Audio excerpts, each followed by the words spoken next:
Bonjour, mon ami. Comment allez-vous? Très bien. Aussi.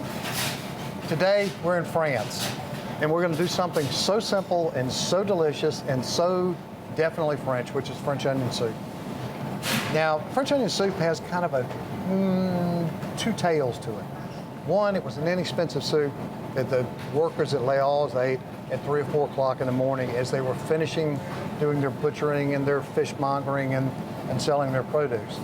The other thing, which I think is kind of funny, is it's something that wedding guests ate at 2 or 3 o'clock in the morning because it killed the alcohol on their breath from drinking all night at the wedding reception. For whatever reason, it's the most popular soup in America. And there's two factors that really make it great.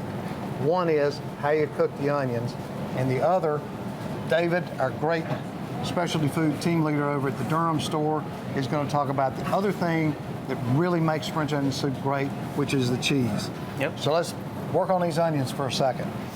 The biggest thing is you have to be patient. There's no real trick to caramelizing onions other than low heat and being patient. And once you get them to about this color now, the sweetnesses come out. And we've also got, this is called fawn, and that's flavor. And we want to pick that flavor up. So we're going to put in a little bit of a dry white wine. This is Sauvignon Blanc.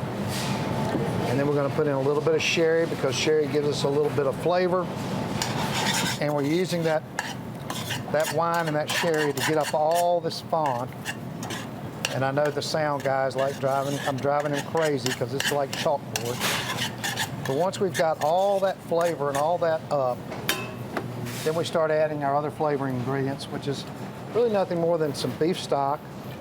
Homemade's always preferred. You know, the interesting thing about this, David, is in France, they actually use chicken stock to make this. Really? But in this country, I've always seen beef. it's always beef. A bay leaf, some thyme, a little bit of parsley, and then it's just a matter of letting this simmer, and it doesn't have to simmer long. It just needs to simmer for about 15, 20 minutes, and you're in good shape, and you're good to go. But that's the easy. Right. The really, what just makes French onion soup is your end of the business. Yep, that's where you take it over the So top. tell us about, Swiss is easy. The classic thing is Swiss Gruyere or French Gruyere Comté. And what we're using here today is cave-aged Gruyere from the Kaltbach Cave, so it gets nice and kind of crystally and really sharp and flavorful. So that way when it melts, you still have some good flavor. It doesn't just kind of melt away into the soup. I brought some other options too. One of my favorites is a similar style cheese, Alpine style cheese, is what we call those kind of Gruyere Comté style cheeses. And this is one from Vermont. That's called Alpha Tolman.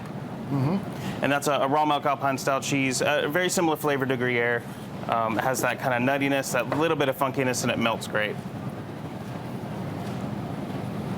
But it doesn't have that crystal. Yeah. Yeah, it doesn't have the same crystals that that cave-aged one will have. It's good. If you like a milder cheese, that's a good cheese to go with, yeah. And then I also brought a kind of a milder one if you don't want that little bit of Alpine funkiness to it. This one is called Appalachian, and that's from Virginia. And that's a raw milk, really kind of buttery, slightly earthy cheese from Meadow Creek Farms in Virginia. That one will be more kind of buttery, a little bit tangy, melt a little bit smoother and creamier. Very buttery. Yeah, so that's if you want a little bit milder option, that one's a really good one. Mm-hmm. And then if you want to go fancy with it, I brought a raw milk truffled Gouda from the Netherlands. And that one has a lot of truffled flavor. I was thinking that those black Italian truffles would go really well with the onions and the sherry. Gives some little bit of extra flavor on top there. Yeah, it has quite a bit of truffle flavor, that one. You might want to mix it with the Gruyere a little bit. Cheese is a wonderful thing, and it really does make this dish. And people like David know this stuff inside and out. I always enjoy talking to the team specialists at Whole Foods because they have so much knowledge, so much information. And when this is done, that. Yeah, I'll have to try it again.